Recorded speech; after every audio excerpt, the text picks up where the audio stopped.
What's up? I said, what's up? My name is Barabbas. Maybe you heard about me, read about me in the four Gospels, Matthew, Mark, Luke, and John. They all have four different versions of what they say happened. But you know, if you really want to know the real story, you got to talk to the real person. That's me, Barabbas. What it all started off, they just felt like locking people up apparently this week. Maybe you've been watching the news and saw that another popular former president was on that list too. But apparently, they locked me up first. Here's what happened. Yep, that's me. 12 finally caught me, bruh. Finally caught up with me. I swear 12 be tripping. Always trying to find me doing something. Always trying to catch me doing something. Man, 12 be tripping. But if I'm being real though, they only caught me doing what I was already doing. See, sometimes it's easier to blame everybody else for our problems instead of taking accountability and responsibility for our own problems. Nah, I was already doing what I wasn't supposed to be doing.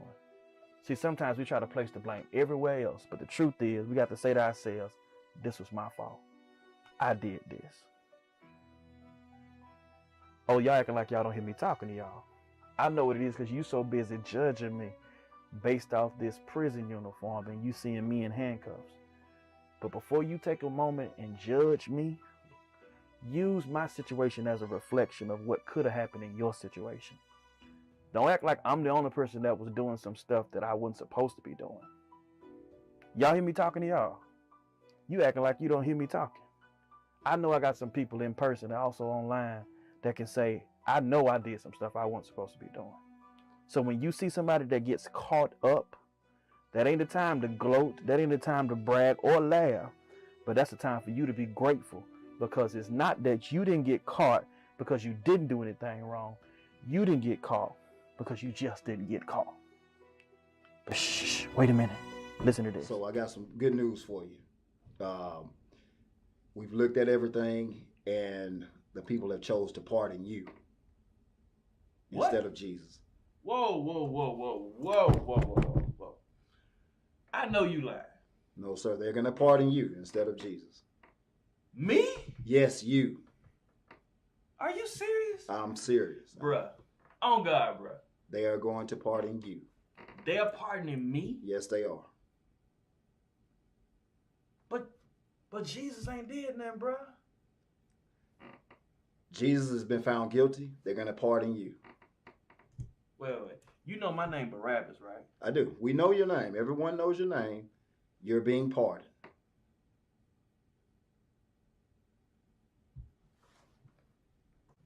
All right, you're being pardoned. So I'm gonna unleash you from these restraints. Man, they real tight too, bro.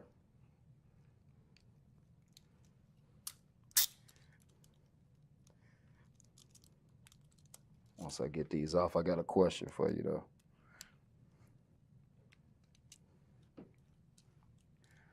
You know, my question is, what you gonna do now? What you think I'm gonna do, man? I don't know what you think you feel you need to do. I need to tell my story. I will tell you a story. You know what? Say less. You know what I'm about to do? I know y'all came for a regular Easter program, but it's time for y'all to hear my story from me. Can't nobody tell my story like me.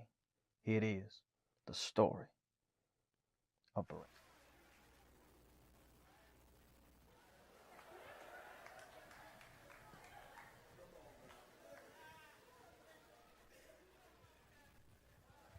What's up? Why y'all looking at me like that? See, I know what it is. Y'all heard a lot about me, didn't you? You read a lot about me because the four Gospels talk about my name. My name is Barabbas, right? Four Gospels talk about me, and one of the things they say about me is they say that I was a revolutionary. See, what you got to understand, y'all, see, scholars are divided about what they say about me. You know, the street committee never gets the whole story, do they? but they only get half of it right. And so, you know, one group says I was a revolutionary because they suggest because I was against the Roman Empire, because I didn't like how the Roman Empire was doing my people. I decided that I wasn't just going to complain about it. I wasn't going to just talk about it, but I was going to do something about it. Because see, can I tell you, some of you can perhaps learn from me, because it's not just enough to complain about the problems in our city if you ain't going to do nothing. How you gonna complain about the killings, but you ain't voting? And you talking about what our kids are doing in schools, but if I go to the PTO meetings, you ain't there. Because it's not just enough to complain, but you got to contribute too. And sometimes we are guilty of talking about change, but we don't want to walk it out. So some group says I was a revolutionary. I stood up for my people. But then another group says I was a murderer. Another group says that I was a robber. I stole for a living. And I know y'all are saying, well, that's what we heard too. But don't get it twisted. I may have heard some about you too.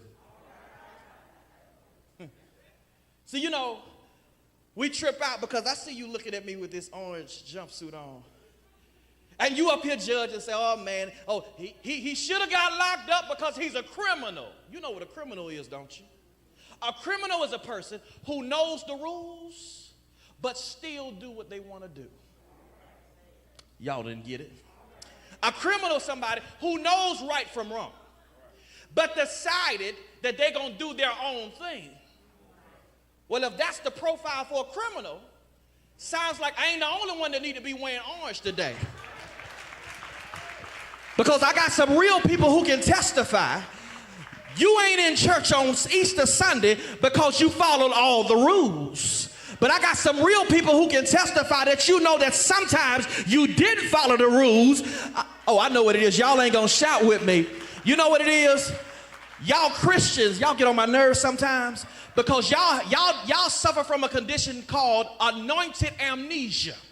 That is, you forgot everything you used to do. You forgot all the stuff that you stopped doing. And the truth is, you've been singing that song and telling that lie that the things I used to do, I don't do no more. Tell the truth. Some of the things I used to do, I don't do as often. Do I have a witness in here? And is there anybody here that can testify today that in spite of how bad I am, God says I can still look beyond your faults and see your need? Is there anybody here that can say, I remember where I was?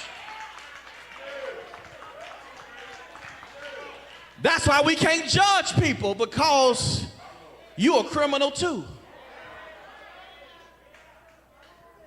Because some of us, the only difference between some of us is that some got caught and others didn't get caught. And if you didn't get caught, that ain't no place to brag, that ain't no place to laugh, but that's a place to stop and say, God, thank you that you didn't get me caught up in my own issue. Well, y'all, I was tripping because if you do a little etymological exercise on my name, you'll discover that my name, y'all, means son of a teacher. It means son of a teacher. Son of a teacher. In the Jewish culture, one of the professions that a man could have is he could be a Jewish teacher. So my daddy was a preacher. See, sometimes you look at people in this chapter and you assume about previous chapters. Ain't that what we do?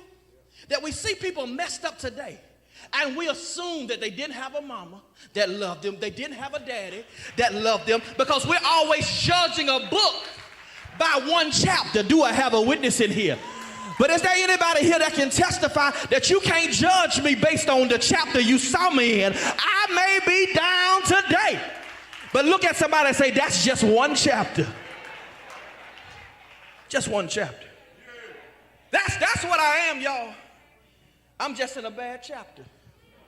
So let that be the last day that you let somebody make fun of you. Let it be the last day that you let somebody make you feel ashamed because they saw you in a bad chapter. The reason why you ought to be shouting right now because your bad chapter is not your last chapter. And I got some witnesses here that can testify. You know you've been through some bad chapters. But aren't you glad that in 2023 it's a sign that your bad chapter wasn't your last? Well, that's just preliminary. What? That's really not my story.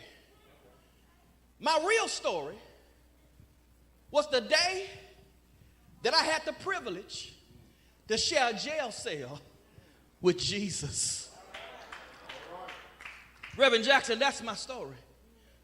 That's my story because they don't really care about what I did before. Everybody cares about what I heard that day. But you must understand, brothers and sisters, they locked me up that day. And I thought they was going to lock up 45 before me, but they got to me first. You'll catch that when you get home. They got to me first. And y'all, you know, I got locked up. You know, I've been locked up before. And you know, when they bring somebody new in, you ask them the same question. You ask them, hey, bro, what you in for?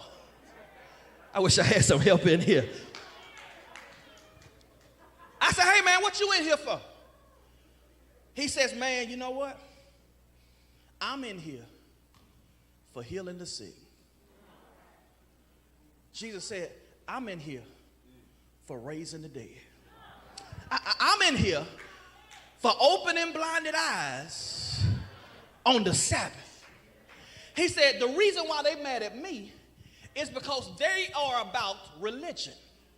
But I'm talking about relationship. He said, Barabbas, you do know the difference because religion focuses on what you can't do because of God. But relationship focuses on what you can do because of God. Do I have a witness in here? And he said, you know what? I'm here because I was doing God's work. I said, all right. I said, well, that don't look like my charges because, yeah, I may have been a revolutionary, but I still broke the rules, though. But you must understand, then at that time, we were sitting at the table, y'all, and then Pontius Pilate came in the room, and he said, fellas, it's time. Because what you must understand, during Passover, that would be something called the Paschal pardon. That is, that what Pilate would do to appease the Jews, he would bring two prominent prisoners and parade them before the people and say, you get to choose who you're going to pardon. Now, can I be honest with y'all? I thought for sure that if they got to choose between me and Jesus, I already know I'm going to the cross because I'm guilty and he's innocent. Of course they're going to choose me because don't nobody else deserve to die for my crimes but me. If anybody deserves to get some nails in his hands, it's not Jesus, it's me. If anybody deserves to pay the price for it, it's the person who ran up the bill. It's me. I'm the one that did it. I'm the one that got caught. I'm the one that was doing the things I knew I was supposed to do. But when Pilate says, which one do you want to pardon?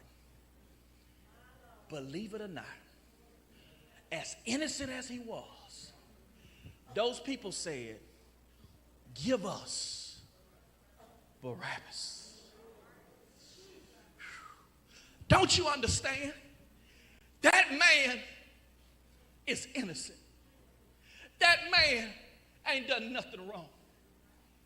But they chose to pardon me. They took us to the backyard. I was in disbelief. I was wondering, what in the world? How they gonna choose me instead of him? Yeah. And I'm the guilty one. Went there talking to Jesus. I said, Jesus, man, can you believe that? Jesus, can you believe they chose me? in spite of how innocent you are? Jesus looked at me with a very firm face and he said, yes. I said, what you mean, yes, Jesus? What you mean? How are you so sure that they were going to choose me? He said, Trey, he said, Barabbas, you got to understand something. It had to happen this way. I said, what you mean, Jesus? He says, Barabbas, what you must understand, that while this looks like it's going to end up bad for me, that you got to understand that while this is a bad thing, God has a bigger plan. Y'all don't know when to get happy. Says, in spite of how bad it looks, always know that as bad as it looks on this side, God has a bigger plan that's in play on both sides that he can pull it all together. Y'all acting like y'all don't believe me. A couple of days ago, we celebrated the crucifixion of Jesus, didn't we? And it was a bad Friday, wasn't it? Because they crushed a crown of thorns on his head, drove some stake-like nails in his hand, pierced him in his side, beat him all night long. But can I tell you, we don't call it bad Friday, do we? Now, we call it what? We call it Good Friday. Because can I tell you, child of God, that I don't care how bad things may be in your life, that you serve a God who is so powerful. You serve a God that is so awesome that he can bring some good out of your bad situation. Is there anybody here that can give God praise for this one scripture? And we know that all things work together for the good. Look at somebody and say, it may not feel good. Tell them it may not feel good, but it's going to work out for my good. Look at somebody and say, it's working out for your good. Say, stop crying. It's going to work out for your good. I don't care what the doctor said. It's working out for your good. Look at somebody and say, it's working for your good. He said it's working for your good. The good and the bad. It's working for your good. Enemies coming at you, it's working for your good. Child acting up, it's working. I wish I had somebody here for your good. I don't care what the doctor said, it's working. For your good. I think somebody needs to understand. It may look one way to you, but just understand God, it's saying in my notes, that God has a different view. See, on the way here, y'all, I put on my GPS. And I didn't put it on because I didn't know where I was going. I try to beat the time on the GPS. Anybody else does that? And so, but the GPS could tell there was some issues on the road. Now, to me, it looked like it was going to take me forever to get here. But the GPS is on my phone, but the GPS is connected to a satellite that sees exactly where I'm going. Can I tell you, child of God, the reason why God has a different view of your life than you, because you see it this way, but God sees it that way. That's why he can tell you it's going to work out. See, you looking at April, but God is looking in June, and he said it's going to work out for your good. Do I have a witness in here? But then I said, Jesus, wait a minute. I said, why? If this was God's plan the whole time, why would he choose the cross? Jesus, he could have done better than that, couldn't he? Because you do understand the cross was the worst punishment that existed in the Roman tradition. It took them over 200 years to perfect it. The cross was so crazy, y'all. It was engineered to turn the body against itself. It was meant to cause self-asphyxiation, which simply means the longer that you hung up on the cross, the harder it was to breathe. So the longer you live, the harder it is to live. And Jesus went through all of that. I said, Jesus, why in the world would God put you on that cross?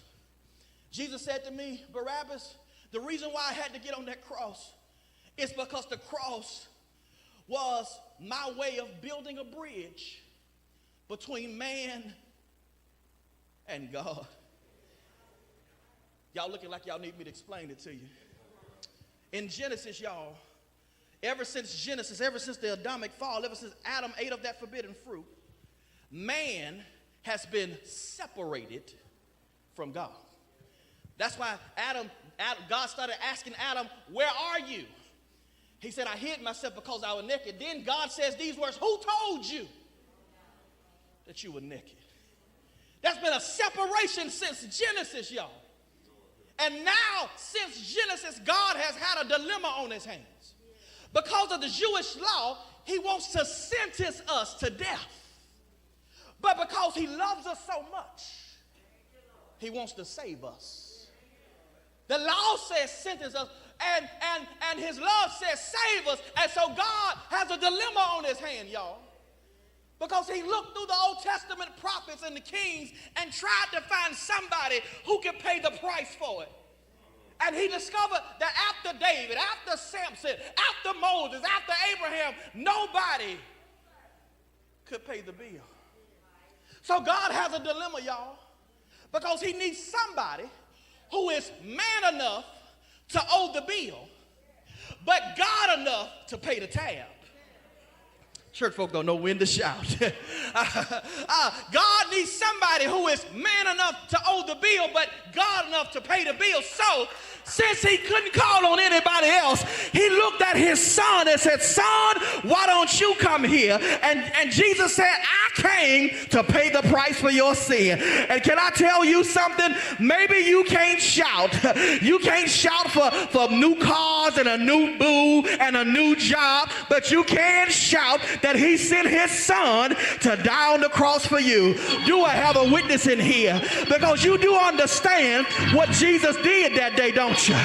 Because Jesus endured the cross so that we can cross over. Jesus was rejected by his Father so we can be reunited with his Father. Jesus experienced a disconnection so that we can have a reconnection. That Jesus experiences separation. I'm going to get y'all in a minute. So that we can have salvation. That Jesus endured his Father turning his back on him just so God can turn back towards us. And here's the shout, he did it just for me. Is there anybody here that can give God praise that everything he did over 2,000 years ago, he did it?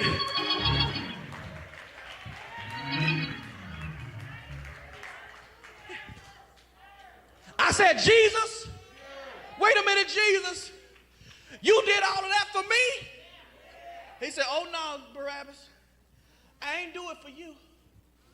I did it for everybody who was going to show up to Aimwell for Resurrection Sunday. I did it for everybody who was going to ever live after me.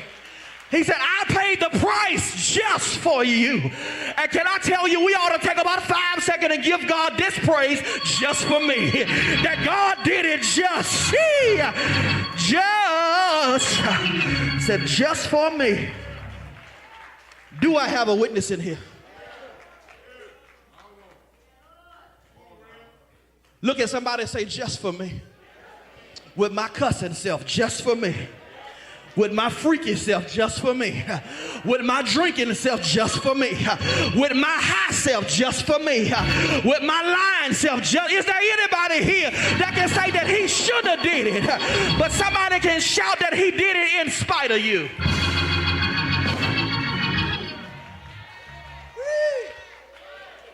Somebody shout just for me.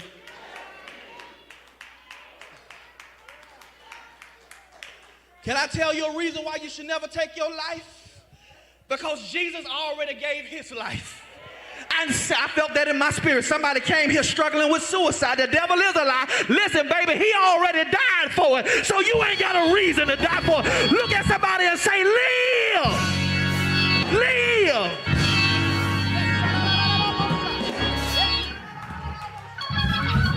Look at somebody. I got to claim, I got to break this spirit right now. Look at somebody and say, live. Say, you ain't got to die. You ain't got to put that gun to your head. You ain't got to take the pills. Look at somebody and say, live.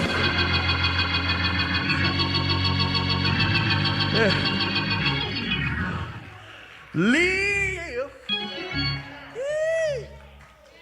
Somebody shout, live. Yeah. there, live. Throw those pills away, girl. Live. Don't you let that anxiety get the best of you. He died so you can face everything you need to face. Look at somebody and say, live.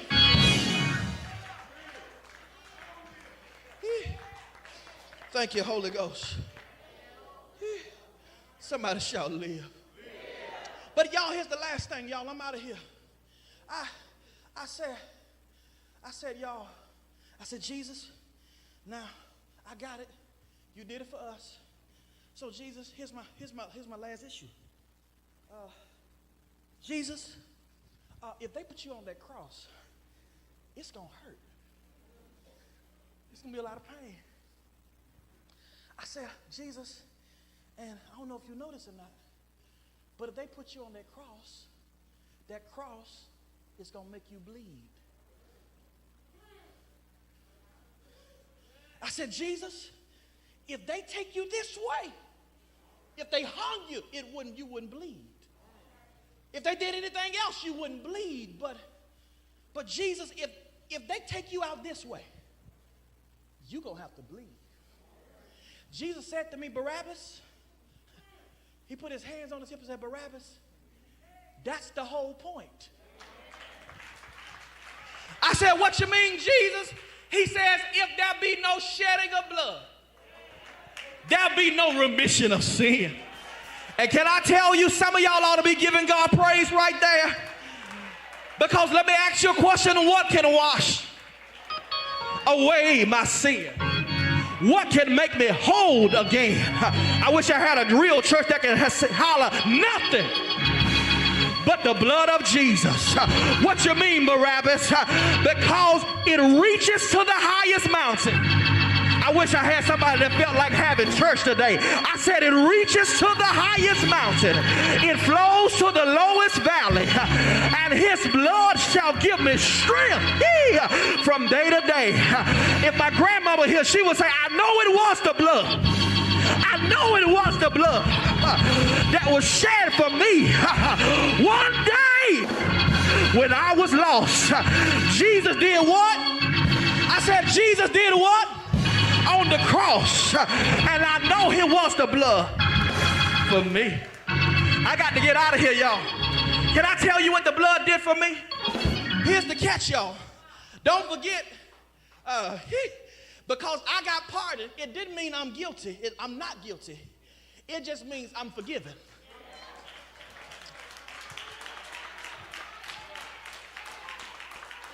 I'm going to give y'all time to catch that one. Reverend Jackson, pardon means, it doesn't mean I ain't did nothing. It means I've been forgiven.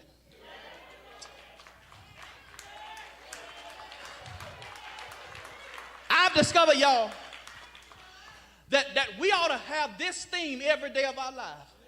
TGIF. Thank God I'm forgiven. Do I have a witness in here? And is there anybody here that say, yeah, I did it, but I am forgiven? Yeah, I was over there, but I'm forgiven.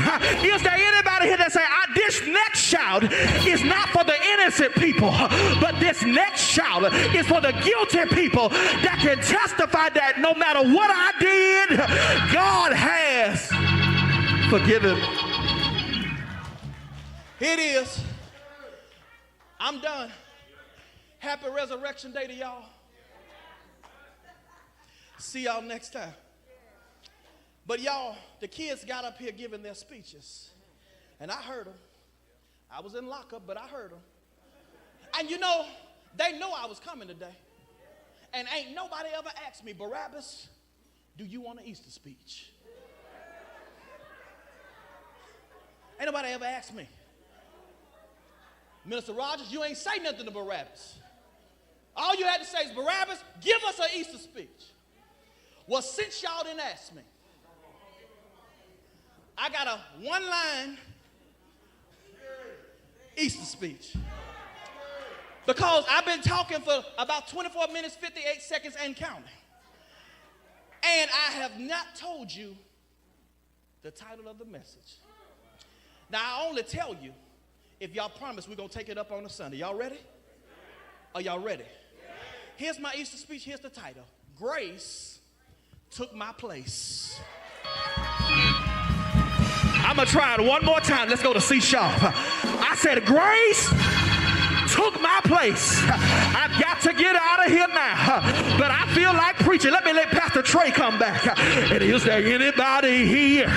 Is there anybody here that can look back over your life and can testify that grace took my place? I don't know why some of y'all are still sitting there, but you ought to give God praise. As guilty as you are, as messy as you are, as toxic as you are, you can give God praise.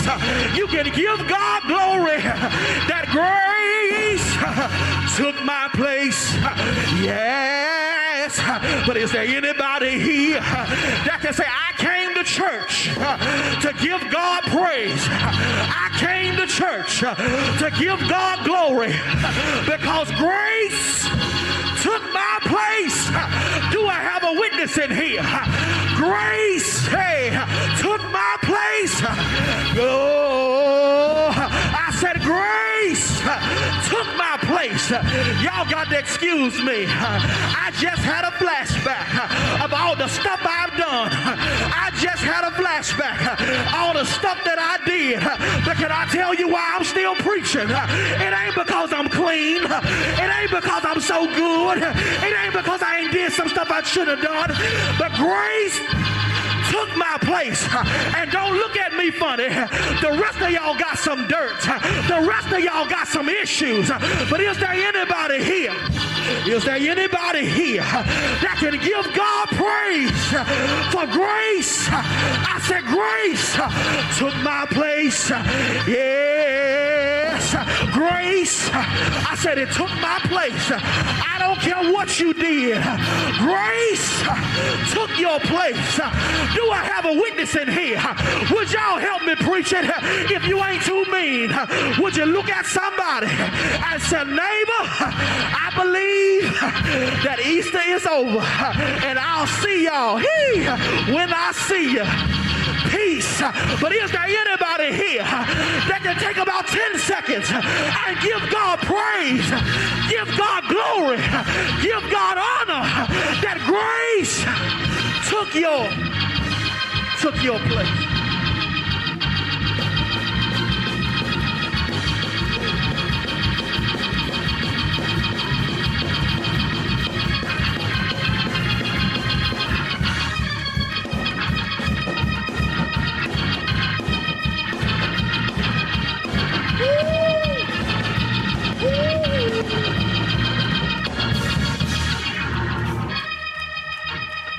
Look at somebody and say, he took my place. With my messy self, he took my place. With my cussing self, he took my place. With my high self, he took my place. With my perverted self, he took my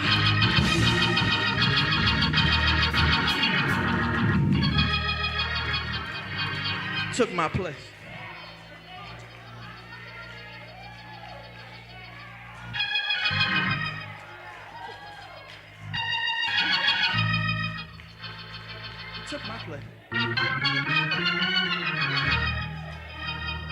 And you know,